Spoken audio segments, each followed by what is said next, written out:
poquito. Muy poquito. Let me turn you up. I already hit start. There we go. What's going on? I'm good. How are you? Great. I'm just hanging out. I'm just pumping out content, meeting people. I know.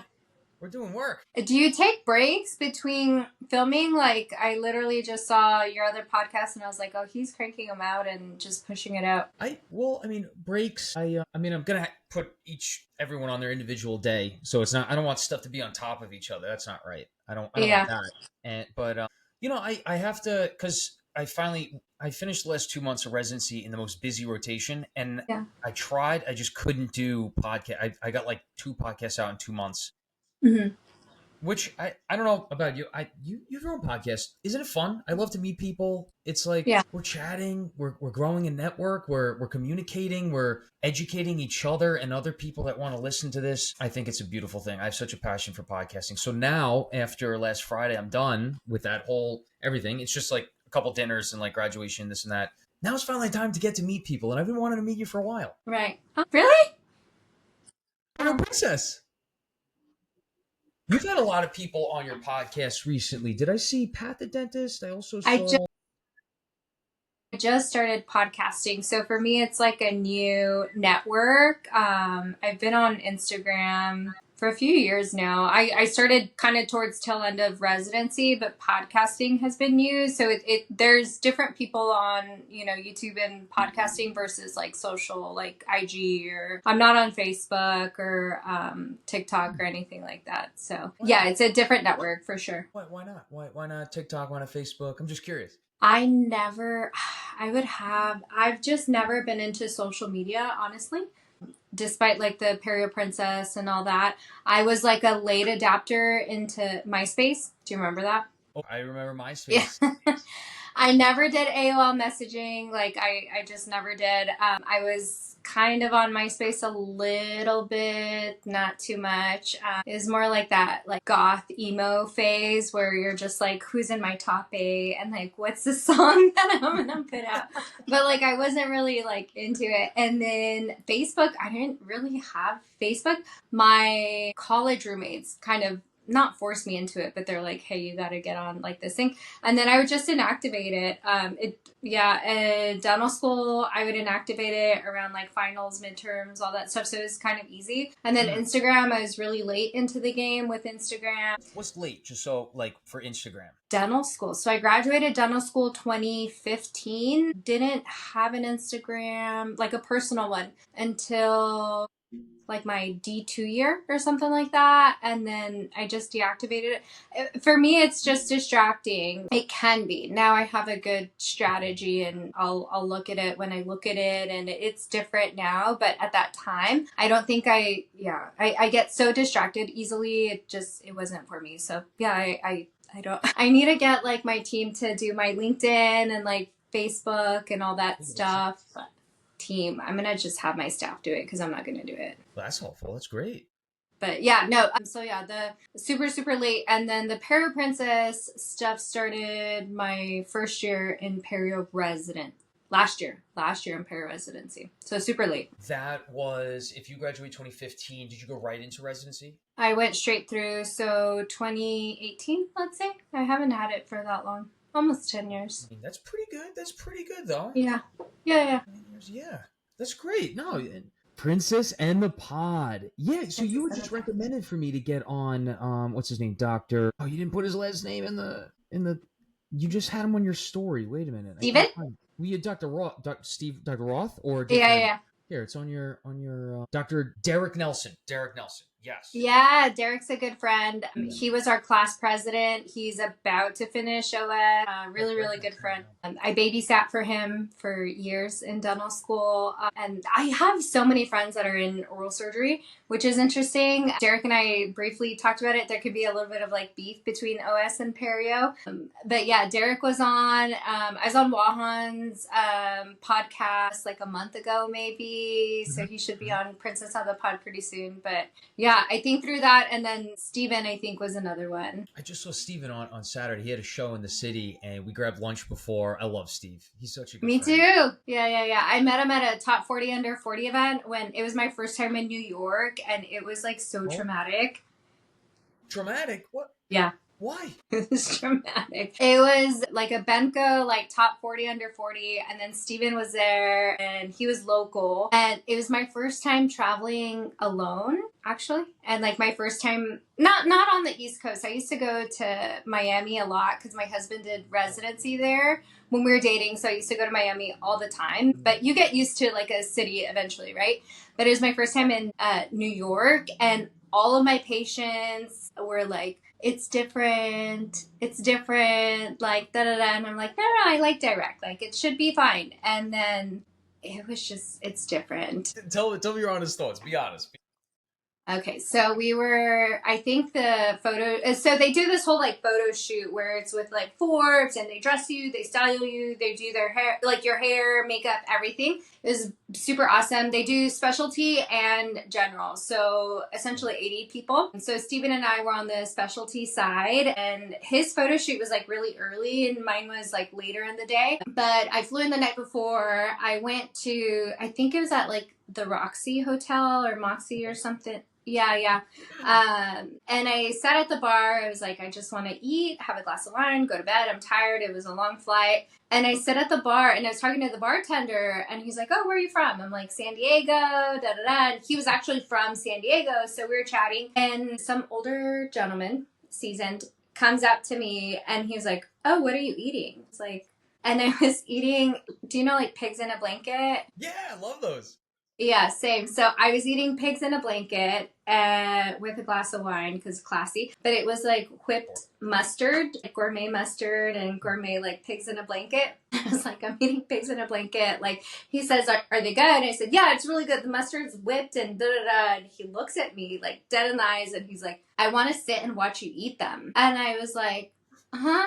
And I look at the bartender like, hey, help me. And then he looks at the guy and he's like, dude, you gotta leave her alone. And he looks at me and he's like, I'm still gonna sit and watch you eat them. And I was like, and he was like with a group of people. Like this was like after work, he was with like his work colleagues at some other table. And I'm just like, oh my God. So I got them to go and then I couldn't even finish them. And I'm such a foodie. Like I love food. So it was really dramatic. And who was that sat down? Hmm? Who was it that sat down? That was Some random, huh? Just a random guy? No, I was by myself. I hadn't met anybody. Like, I didn't know Steven yet. Like, I didn't know anybody there. There was like some like came up to you in the middle of Manhattan at a bar and wanted to watch me mukbang. Yeah, and I'm like, he didn't even offer to like pay for my wine, like nothing. Just wanted to watch me eat. It was like, ew. Man, pay me. Yeah, dinner first. Yeah. Yeah, and I had just opened the practice. I think it was like a couple months into opening the start from scratch, so I was like super stressed. So, and then I got COVID too. I think it was that's my first time getting COVID. Actually, it was when Omicron was out. So. Yeah, fun times. Oh, in New York, you got COVID from your trip to New York? I got it from that trip to New York.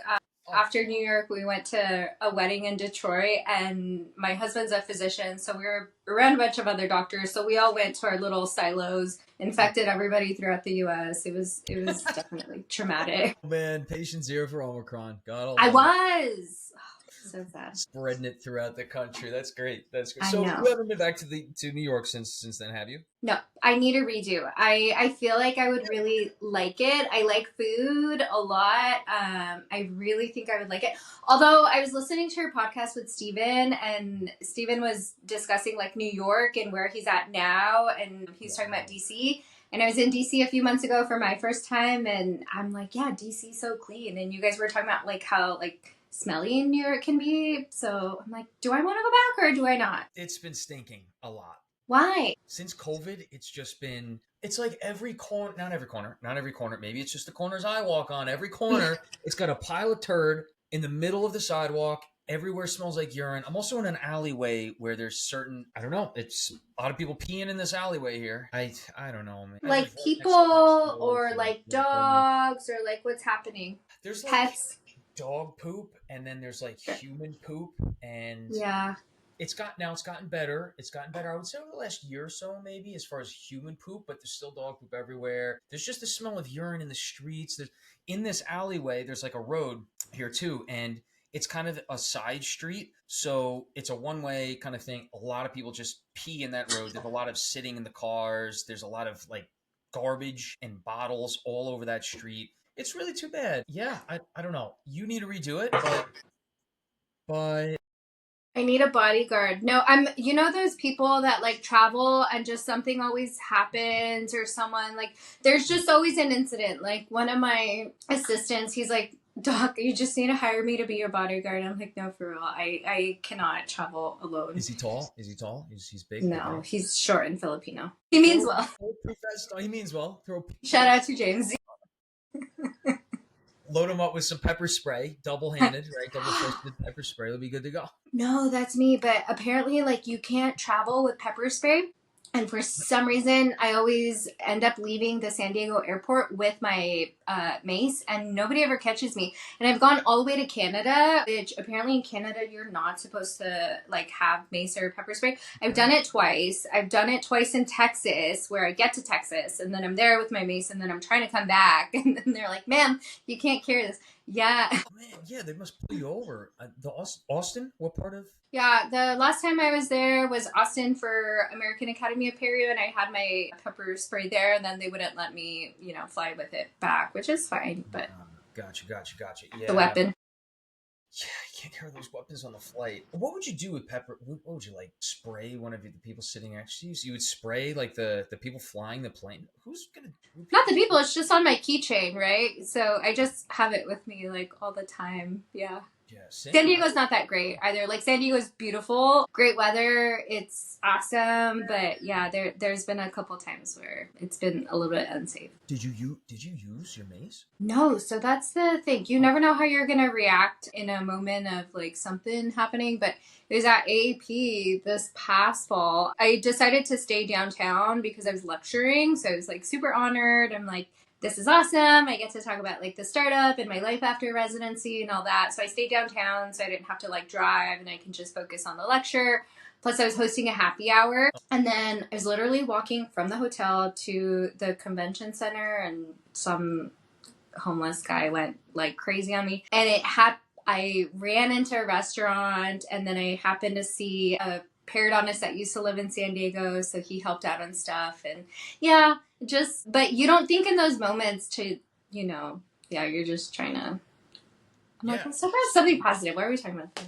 Yeah, true. It is important to figure out how to escape those issues, what kind of steps you have, at what point do you use mace against someone. That could be exhilarating. You're not like thinking about it. Like the last thing on your head is like, let me whip out my, and most of the time I'm holding the mace when I'm walking, but it's not like I'm going to think like, oh, I'm going to use this, Yeah. Oh man, how's the practice going? Practice, my default answer is practice is going well. It's really hard. It's very difficult. I'm not going to lie. I did a startup. We're starting our 4th year. So it's a little bit, it is better. In the beginning, it was super, super tough and difficult. I decided to do a startup. For us as specialists, if you already have like a referral base, the following, and you're already connected with the doctors in the area, at least in San Diego, it's really tough to find an office to buy. Out here, it's not really big group offices. Oral surgery kind of has a few docs, like where it's oh no. You there? Yvette? What happened? Hey, what happened? I don't know if you can hear me, but it says it's trying to reconnect. I'm not sure what happened. Oh man, what happened? Yeah, okay. I just texted you. It looks like I think it was my internet that just went down, which is really I'm weird. Do you see me? Okay. I'm echoing? I know. You're echoing a little bit. Okay, great. Wow. Do a mic Okay, check so you're 4 years into the practice and you're saying if you have the referral basis, it's hard to, and then you cut out. Yeah, so in San Diego, like every city, every state is different, right? In Southern California, essentially what it comes down to is real estate. It's really tough to get real estate out here. The bigger the space, it's really hard to buy a building, or even like the rent is really high to even lease like your space. I think it's probably same where you're at, right?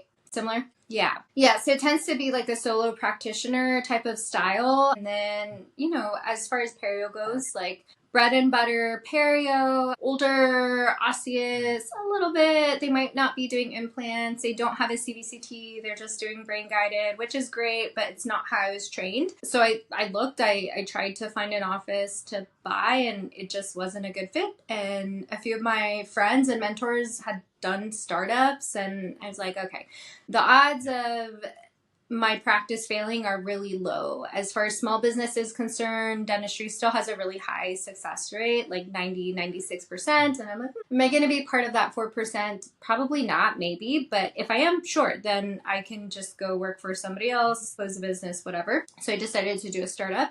I don't really think I knew what I was getting into, which was probably good. I just honestly thought, like, what's the worst that can happen? I found a space where there was already an existing build out. It was a dental office before. A dentist anesthesiologist was here, actually. So there's 2 ORs. I just work out of the 2 rooms, but there's enough space. Most of the chairs were here, the basics were here. And then the rest I took out alone, and I had my team members at me start, and then slowly growing the practice. I didn't do like the traditional, I will build it how I want, and this is my dream office, and then work backwards. I just thought, okay, this isn't my first space, but I can afford the rent. I can afford to pay myself. I can afford my student loans, and I can afford to pay my team. And yeah, slowly growing the practice. So it's getting better. What they don't teach us in dental school is how to run a business and how to run a practice. And I had to learn, even though, so my dad's a general dentist, and I really wanted, No, you're breaking up a bit. Yeah. Okay. I'm sorry. We're back. Is your dad also in San Diego? That's what I was curious. You're back. Wait, kind of. Oh, yeah. Okay. So he's in New Mexico. So you grew up in New Mexico. He's in New Mexico. Small town. He did the traditional. He was a military doc for a bit. Did that to repay his loans. He did like the small town thing. He just likes like that low pay. Everybody knows him. He sees everyone at the grocery store. Like, everyone knows everybody. That I had like a traditional upbringing. He doesn't like traffic. And anytime I'm home, I'm like, is there an apocalypse? Like, what is going on? Where are the people? What is happening? But he's happy there. But he's been practicing for, I'd have to do the math, but he finished dental school in 1981. He's still working. But yeah, I just, he loves it. He really likes dentistry, which is awesome to see. But I like San Diego. I like the weather. I also have lupus. So my, I can work better when the climate is really mild. And for me, that's like San Diego. Miami was good as well, but I don't want to live in Florida right now. It's Florida. I got family members over there. I'm just curious what. It's Florida. Sorry, anybody from Florida. Yeah, no, my husband did his anesthesia training at Jackson, and it was crazy. Yeah. And it was during the pandemic. That it's like it is the biggest level 1 trauma center in the country. So it just. I was just in Coral Gables a year ago. So we liked the food and parts of it, but exactly where to Jackson live there, is. I don't know. Yeah, it's close. Yeah, it's in Miami. It's part of the University of Miami. Coral Gables is a little bit more south, I think, a little bit more like a bougie neighborhood, if you will. So what's your nationality? If you're from New Mexico, you speak Spanish, right? Yeah. Yes. I would say I'm mixed. My parents were born in Mexico. I'm like Mexican, Native American, Spanish, Basque, African American, basically anything you can think of except for Asian and Middle Eastern. That's my first language because my parents were immigrants. They were both born in Mexico, and so I learned Spanish first. And then as soon as I got to school, they were like, "Figure it out. You can learn English on your own." Yeah. So if I have an odd accent, it's probably from like speech therapy, and I also learned English watching TV. So I picked up whatever accent was like on the TV, essentially. Yeah. Power Rangers, loved Power Rangers. The Simpsons, but I wasn't really allowed to watch Simpsons because my family's somewhat strict. No. They were at the time. Married with Children, do you remember that show? I'm probably a lot older than you, actually. He was In where was residency? Well, I didn't live there. So I was finishing residency at Loma Linda. So I did dental school at Loma Linda, and then I stayed for residency. It was helpful in dental school for me because we were in the Inland Empire, so kind of close to like Riverside.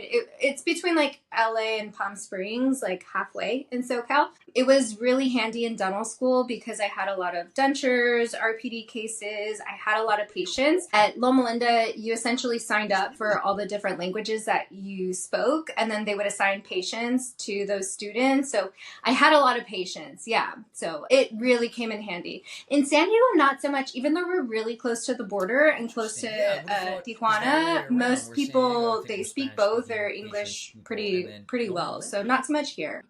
Or when I did practice in New Mexico for a bit, and it did come in handy there. When my husband was in Miami, his Spanish was actually pretty good when he was there, but people speak really fast there. And so he would just have to explain, like, if you speak slow, I can understand. Or like when he's doing an epidural, he would say in Spanish, but he's like, arch your back like an angry cat or like a shrimp. And I would just laugh so hard. He's lost it now because we really don't have to speak it here. But and then came back. Little white boy from LA. We met at Loma Linda. He was in med school, finishing up. And then, did you hear my shoulder pop? I have this issue with all my joints popping. I know. Yeah, we met his last year right before match. It was my first year in residency. And then I was like, I should probably like start dating and like live a life a little bit, you know? And then match was happening. He wanted to go to UCSD and then a few other like SoCal schools, but he likes the beach and he likes warm weather. And then Miami was on the list, and so he matched to Miami. And I was a bridesmaid at a wedding. He's like, I matched to Miami, and I was like, great. And so I was like, there goes that guy. Like, I'm never gonna see him again.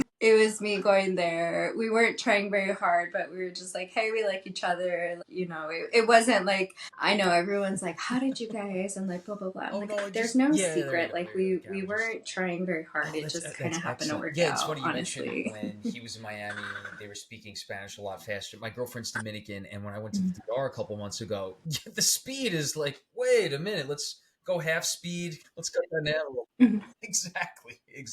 I held my own. You just have to say like, speak really slow, and I can talk back.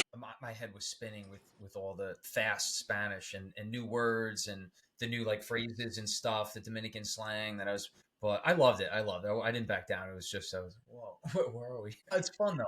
Like, what is happening? But yeah, practice is going well. It's better. I wish we got more business training in dental school. I don't think there's really a way to put that into the curriculum because there's so many different things that you can do, like associateship, or if you want to own, or if you want to go into DSO or public health or military. Like, there's just so many career options. I don't think there's really a way of teaching it, but I really do wish, and I was teaching part-time for a long time, but I wish that we were taught more of like communication tools so we can be better leaders, because at the end of the day, the amount of time that we spend doing the clinical procedures that we really train to do versus what we end up doing in private practice, it's so different. Like, we're leaders, we have to do huddles, we have to do meetings, we have to work on communication, we have to like find systems, or you can hire a consultant. How do you know who's a good consultant versus a bad consultant? You have to know about like marketing and web traffic. There's just so much that goes into it that there's no way of knowing what dentistry is really like until you're out in private practice. So it's getting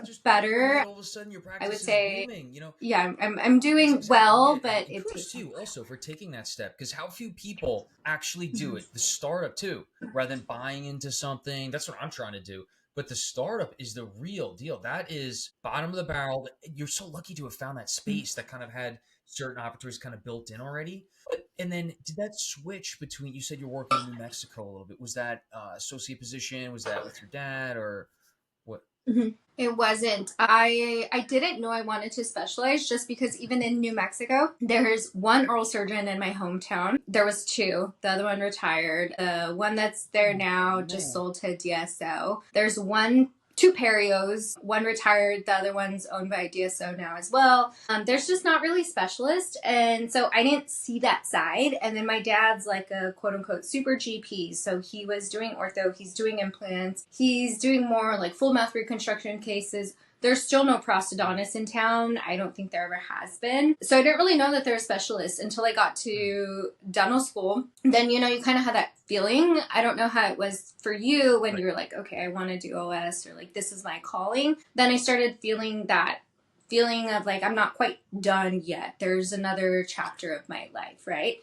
So I told my dad, I was like, hey, I really like perio. There's just something about it. I'm doing well. I understand, like, it makes sense to me. There's all these systemic links. And I didn't quite know that I had an autoimmune disease, but I think that definitely, like, it solidified why I love perio. And so, yeah, I decided I wanted to do perio. And that was the only time that my dad ever tried to pressure me to do something. He was like, what about endo? Like, Why? Why? I don't get why. He wanted me to do endo if I was going to specialize, and now I get why. Well, think about it. Nobody's ever going to say no to endo. Like, if you need the root canal, you need the root canal. You're not going to be like, no, I'm going to wait. For perio, it's chronic. You're not in pain. So it's really hard to relay that to patients. You're losing all your teeth. You have all these other systemic links. And as much as patients understand, at the end of the day, it doesn't usually hurt because it's a chronic disease. Versus endo's acute, you know? So you're in pain. So you're going to do something to get out of pain versus for perio, unless it's a cracked tooth or something, like it's a little bit different. So yeah, I had a job offer in residency. I had a signing bonus. It was supposed to be a good job. I was promised mentorship. It was honestly probably too good to be true, and I should have recognized that, but I just trusted people. I wasn't really getting paid what I was promised. My contract wasn't being followed. So it was really interesting. It took about 4 months for me to just essentially put my foot down and be like, hey, like, this isn't what I was promised. This is how much I'm producing. This is how little I'm getting paid. It really was a terrible job. It was private. It was private practice. It was a big group. There was about 5 periodontists, a lot of team members. One of the owners ended up moving out of town, so I didn't have that like mentorship that I was promised. I was by myself. Not that I wasn't a good leader, but I didn't sign up for being a business owner right out of residency. I thought I was going into associateship, and that's not really what it was. Right. Yeah, I was just kind of left to fend for myself, which would have been okay if I would have been compensated what I was producing and what I was promised to make. Was it like percentage? Just to put it really bluntly, I was making less than a hygienist. Yeah, and I was producing a lot of money. So it was percentage. I was producing a lot more than that. I was producing like over 100,000 a month out of residency, without really knowing how to treatment plan, how to speak to patients, how to do anything. But yeah, so I was getting screwed over in a lot of ways. And so I just decided to cut ties early on. I did in-house for my dad. He has 2 offices. So I did in-house for him. With his 2 offices, I was busy enough. Plus, I was teaching, but I really did not like living in New Mexico. It was so different. I hated it. Yeah. I was like, you know, because I'm still friends. Like, my best friend lives there. My family's there. I was like, okay, I can tolerate it. But once you get used to, like, New York or California or something, I had lived in SoCal for 10 years at that point. So I was like, yeah. So I started trying to find another job. I wanted mentorship, and I wanted coaching, and I wanted somebody to help me grow my skills, because honestly, for my residency program, we didn't have a lot of soft tissue training. We didn't do a lot of all-on-4s. We did some, but not enough. I really needed to hone in on like that plastic surgery side versus the traditional like osseous bread and butter perio. Right.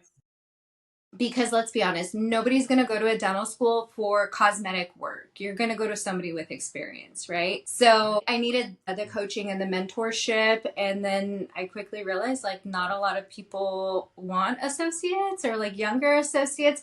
They want somebody who's going to buy their office and who's going to take over that ownership. Then COVID hit, the pandemic and all that. And I kind of did a little bit of in-house perio teaching, was still working for my dad, was working as an associate. And then I quickly realized like I'm a terrible associate. I don't like listening to people. I don't like being told what to do. So I'm just going to create my own office with my own systems. And at the end of the day, if it fails, it's on me. And that's okay. There's no way, would you agree? There's no way working at a DSO either would have been in the cards for you, right? I almost did when I was going to move back to California, and like, God bless my like perio big sister. I was like, I think I'm going to, because at the end of the day, like we have loans and we got to pay our bills, you know? So I thought about it, and she was like, I'll give you a loan if you need the money, but I'm not going to let you work in a DSO. I was like, okay. That seems to be the best reasoning, wouldn't it be? Well, she works in a DSO. Yeah. I think a lot of people wanted to like protect my heart and like my soul, and I don't think it would have been good for anybody for me to be in a DSO. There's nothing wrong with DSOs. There's a lot of good DSOs. A lot of my friends work in DSOs. Obviously, that's the direction that the pendulum is moving towards. But I think for me, it doesn't make sense. It lies within that 40 to 60% of both. So like a 50-50, more or less 40 to 60.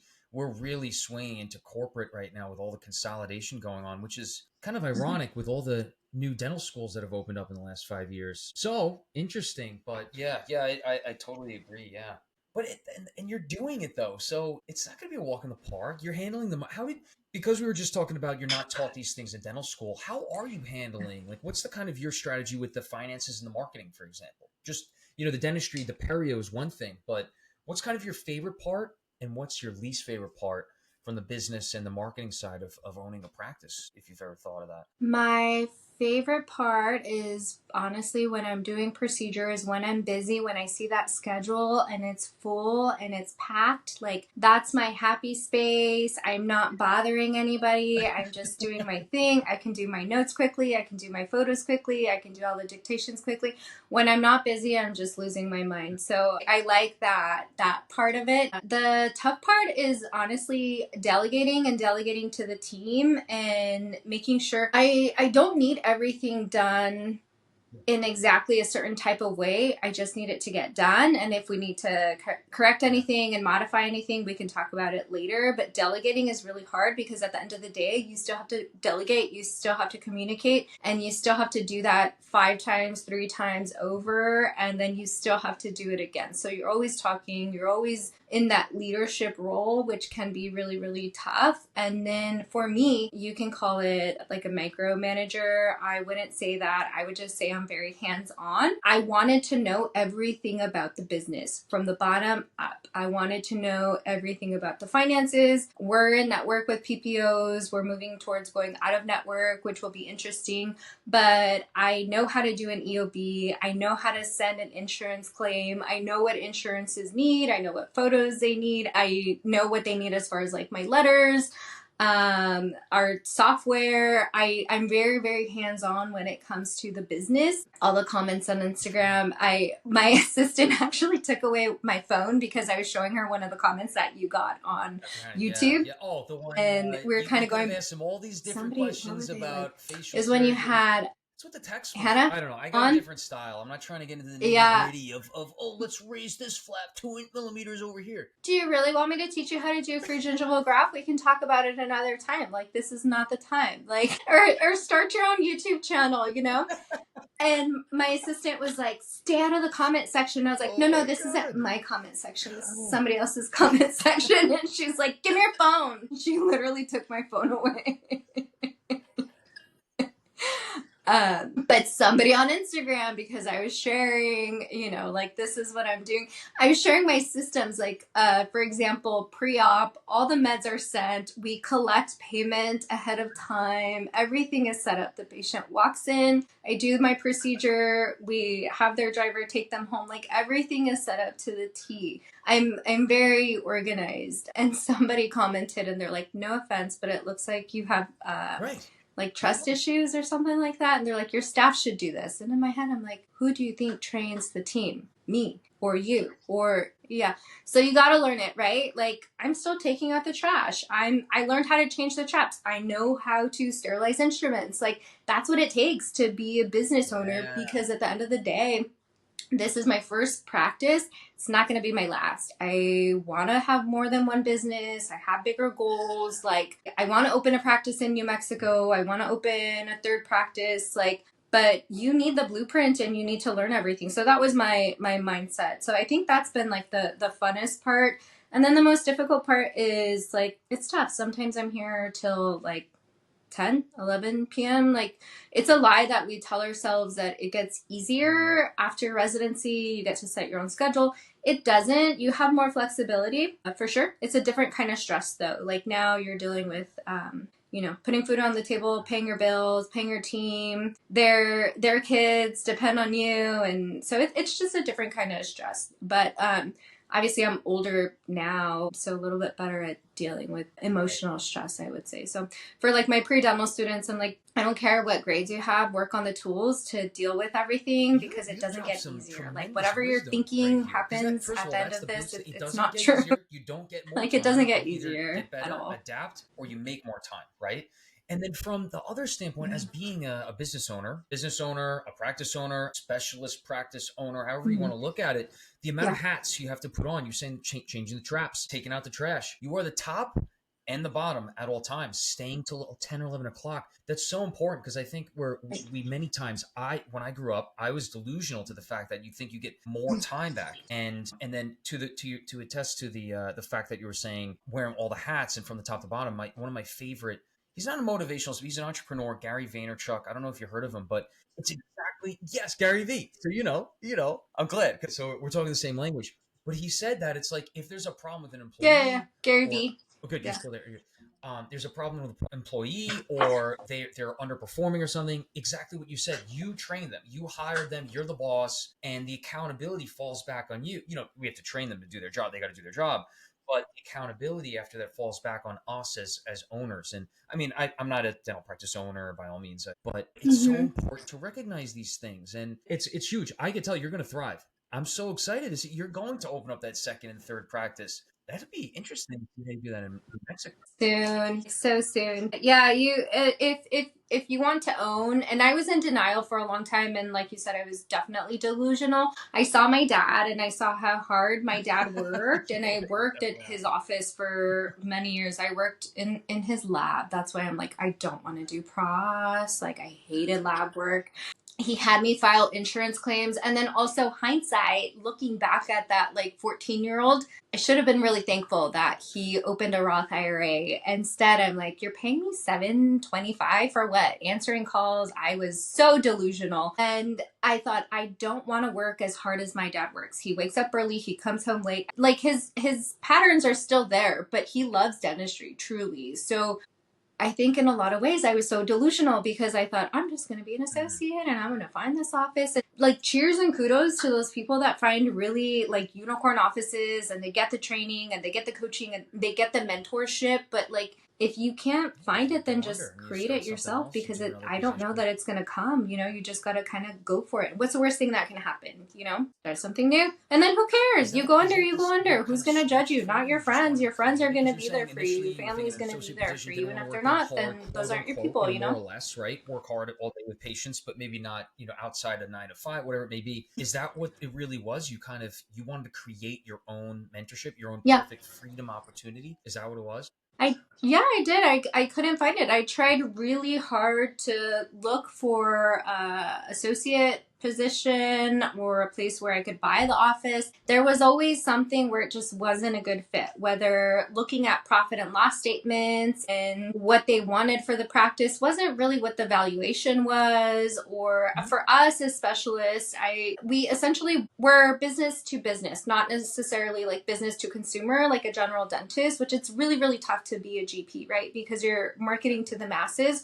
For us, we're more so trying to find those colleagues that we can work with and collaborate with and help them grow their business, right? And I had that already because I had been in San Diego, I was blogging, I was involved in the dental society, so people already kind of knew who I was. I tried really hard to find an office, but there was always something. Or for those people that don't know, it's really important to look at the lease of the business because the bank's not going to give you the loan. Doesn't matter how. My credit score at that time was almost perfect. Now, forget it. I won't even look at my credit score. But at that time, it was almost perfect. The bank's not going to give you the loan if there's certain numbers that business that you're buying has to have. So it doesn't matter what that dentist thinks their practice is worth if they don't have the lease, if they don't own the business. Maybe their staff is also going to probably retire. You got to look at the goodwill. There's so many things that go into buying a business that for me, the more affordable and less risky option was actually a startup. 400,000. I took out 400,000 for the loan. My interest is super low. It's like 2% versus I would have spent at least $1 million on a practice that I probably honestly would have fired everybody and the referrals were probably retiring. You know, so at least I got to create my own space. Can be very expensive. I always thought that a startup would be more expensive than buying out. That's a great. If you do like a traditional, because I kept everything low, right? So the build out, I didn't really have to change that much. I hired some kid for like 10 grand to like install some stuff on the evenings. And if I would have built it out or like gotten everything from the ground up, sure, it would have been really expensive, which is okay. But then I would have had to pay that back every month, which would have been really stressful versus like lean and mean, slow and steady. And for me, like I'm in it for the long run. I'm not trying to be like a dental consultant where I'm like, hi, I retired before I was 40. No, I'm not trying to retire at all. Like this is my hobby. Just like your father is now. I love it. This is psycho. No, I'm like, oh my gosh. I used it like the apple really didn't fall far from the tree. I really thought I was a lot more like my mom's also an entrepreneur. My mom was a speaker. She has like they're a total like power couple, but I really thought my personality was a lot more like my mom's. And then now I'm just like, oh my gosh. Do you do like, speaking engagements like in person events and stuff? It is what it is. I was going to say, you got a knack for it. Yeah. What do you mean? What do you mean? Do you not know? Wait, no, do you not know? No. Okay, so I started lecturing thanks to a friend who was working for an implant company. That was like my first opportunity in lecturing. I've always been an educator and a faculty, and I do enjoy education and giving back. But then I started speaking, and then I realized that it's a lot of men speaking, and most conferences, it's a bunch of guys, and they keep lecturing about the same thing, and I'm like, there's not a lot of women that speak. So in Perio, I started slowly and then still kind of got tired. So 2 years ago, I started Scrubs and Scalpels, which is my CE company. And then, that's me. That's my company. So it was the first time for women in Perio, even though Perio was founded by women, but that was the first time in history where all the speakers were all women. I got that idea actually from oral surgery because you guys have a really good women in oral surgery mentor group, but Perio didn't really have that. So I started that a couple years ago. We'll have our next conference in 2026 because I founded that with my own money, like personal finances, but again, like investing in myself versus other people. So not only like me lecturing, but there's other women who want to lecture. They just don't have the platform or they don't know how to get started or, we don't really get coached on public speaking, as you know, but it's a majority as a specialist. Like a lot of our job is education and public speaking.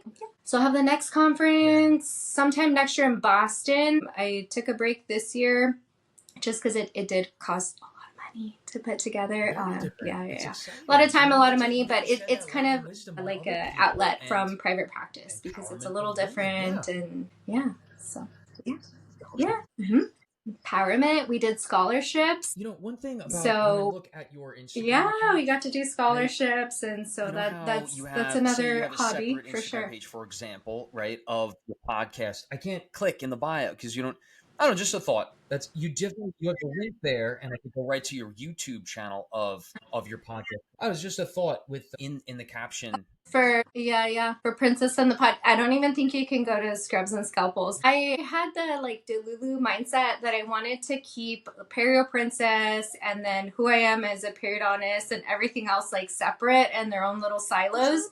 But then patients end up finding out that you're the podcast. It just all kind of blurred together. So.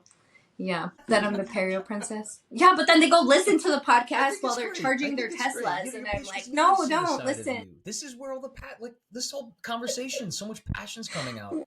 Yeah, no, that I have a good patient pool. I'm lucky with my referrals. I don't work with everybody. My office is so small that I'm I can't accept patients from everybody. So our patients are good. I have a really good team right now. So I'm happy as far as hours. I'm just curious. Allegedly, I'm supposed we're closed on Mondays and then Tuesday through Thursday 9 to 3 and then Friday 7 to 5 ish and then one Saturday a month. But it doesn't really end up working out like that. Some days.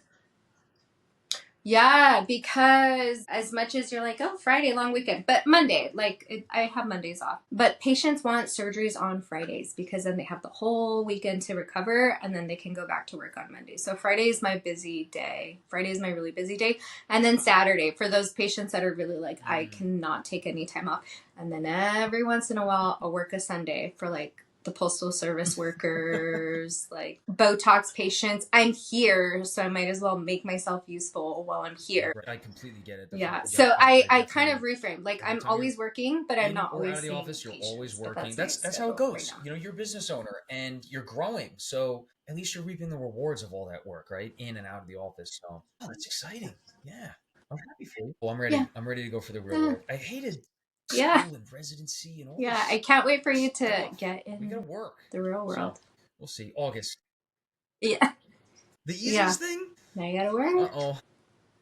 Now you gotta work. The easiest thing I ever did was residency, honestly. Sorry. I know. Your residency is a lot different. OS is a very, very different type of residency because you're getting pulled in a lot of different directions. Your residency is a lot different than mine was. My call wasn't really on call, your call. It's different. But for sure, residency was the easiest thing I ever did. But I loved perio, so it didn't feel like work. It just felt like fun, and I got to learn all these cool things, and I was really excited. And then I just got smacked in the face with real life. Yeah. For perio, so there's not really emergencies oh, my suture's loose, or oh, I can see yellow, and you're it's just a membrane. There's not really, I'm on call. Definitely not. And you got to go into the hospital. No, because we don't have we can have hospital privileges, but it's not really worth it for us, Yeah. No, I got to pay $200 for each hospital. There's some OS in town that do call, not a lot, but ENT's there. In residency, it's Loma Linda, so no, not hopefully your patients are did you want to do part 2, or how do you want to do this? Yeah. Up to you. Yeah. Up to you. We got a great podcast. There's so much insight too. Part 2? Yes. Let's switch. You want to close up? How's your outro? I'm okay, bye. Whatever you need. Yeah, you let me know. Now I got to interview you?